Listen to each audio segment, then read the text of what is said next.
Good afternoon, everyone.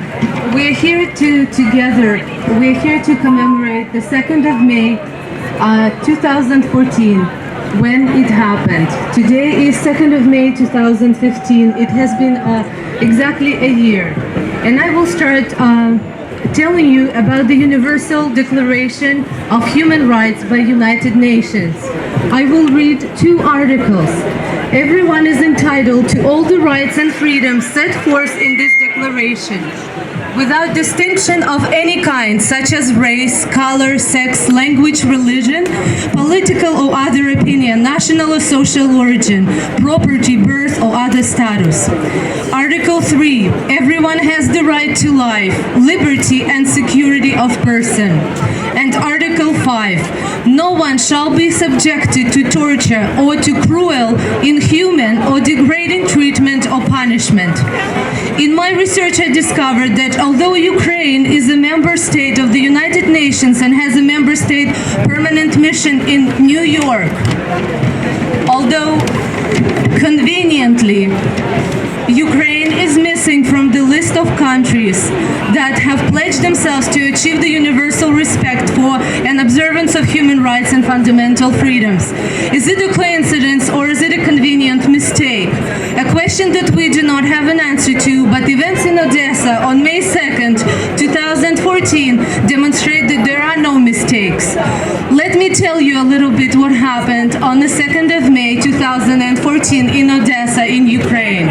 Some of us were the witnesses of horrible sequence of events in Odessa by the virtue of live streaming broadcast. On that day, there were several live broadcasts leading up to the torturous death of 48 people and wounded 250 people. We were watching on TV news, on the internet, how people were jumping out of the burning building and how they were beaten to death with the words, "Glory to Ukraine." Some just died jumping out the window. Some people suffocated inside the building. Some were shot. Some were strung. Some were poisoned and chemical gas. And a pregnant woman, horrible picture we won't ever forget. Her spine was snapped and she was laying on the table lifeless with her unborn child.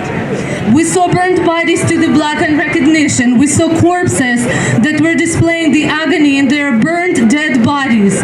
Their deaths were not peaceful. Their deaths were not fair. Their deaths they were inhumane, torturous, and against all universal human rights. These people were not armed. The universal human rights of the 48 people who died on the 2nd of May in Odessa in 2014 were violated in the worst way possible. Their rights were stripped away from them and they died captured, trapped in a burning, filled with chemical gas building. It was the massacre of innocent people who stood up for their rights. The events on that day showed how far the right nationalists of Ukraine are willing to go against those who stood up for truth and against fascism. Let me ask you, what international media said about the events in Odessa a year ago? And we refer to the BBC News.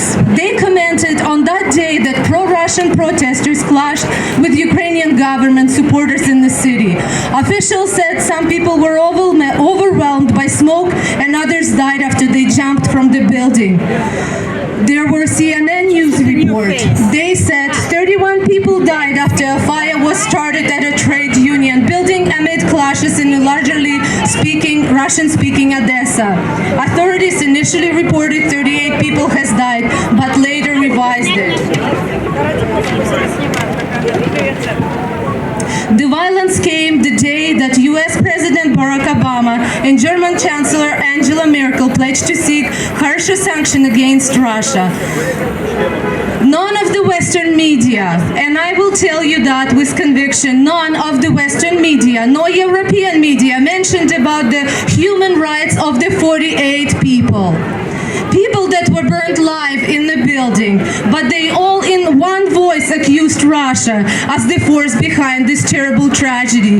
They shifted the blame from the real evil to one country that has been the voice of reason in the last year and a half since the foreign intervention in Ukraine.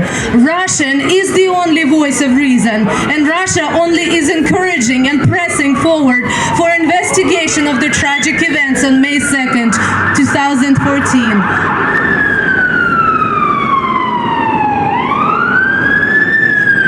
Russian is the only voice reminding the international community today about the universal human rights that were violated that day and taken away from 48 people. Although by some unofficial accounts, there were several hundred of people that died in the trade building. And today we are here to remember the 48 people that have died there and were stripped away of their human rights. Thank you.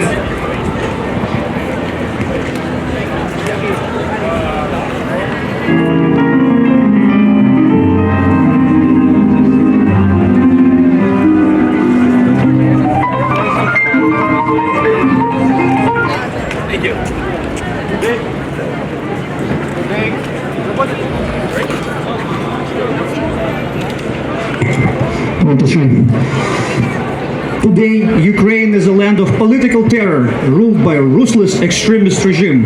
The tragic event of Odessa is just one of many examples of terror conducted by ruling extremist nationalist regime in Ukraine capital Kyiv under President Poroshenko. Extremist groups like Right Sector roam the streets of Ukrainian capital, engage in murder, racketeering, and political terror. From criminal shutdown of MH17 by Ukrainian military jet to brutal murders of political dissidents and journalists in Kyiv, to the burned down alive and beaten to death citizens of Odessa, to murdered and children and women of Donbass, Ukraine is sliding into political chaos and repressions. Prime Minister Yatsenyuk of Ukraine have openly called inhabitants of eastern Ukraine who refuse to obey to military junta in Kyiv subhumans, while government-controlled Ukrainian TV stations are calling for genocide of ethnic minorities in the east.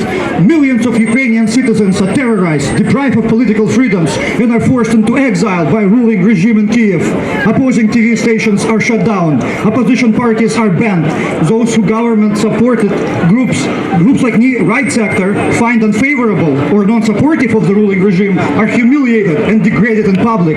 Meanwhile, the Ukrainian government made German Nazi officers and Nazi collaborators heroes of Ukraine while prohibiting all mentions of heroism of great patriotic war and rewriting history to favor Nazi collaborators and war criminals. Just yesterday, Crimean authority have cracked down on a plot to assassinate chief prosecutor of Russian region called Crimea by Ukrainian paramilitary group called Azov. All this information you can find online. On today's tragic anniversary, it is time for the civilized world to stand up to the lies and injustice. Remember Odessa and stop fascism in Ukraine! Stop fascism in Ukraine! Stop Fascism in Ukraine! Stop fascism in Ukraine! Stop fascism in Ukraine! Stop fascism in Ukraine! Stop fascism in Ukraine! Stop fascism in Ukraine! Stay with us, please! We remember Odessa! We remember Odessa! We remember Odessa! We remember Odessa!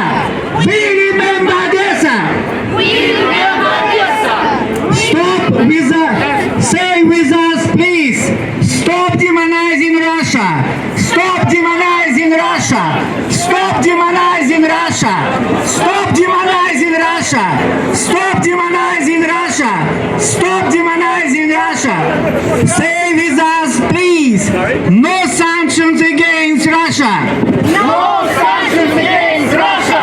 No sanctions against Russia! No sanctions against Russia! No sanctions against Russia! Stay with us, please! Stop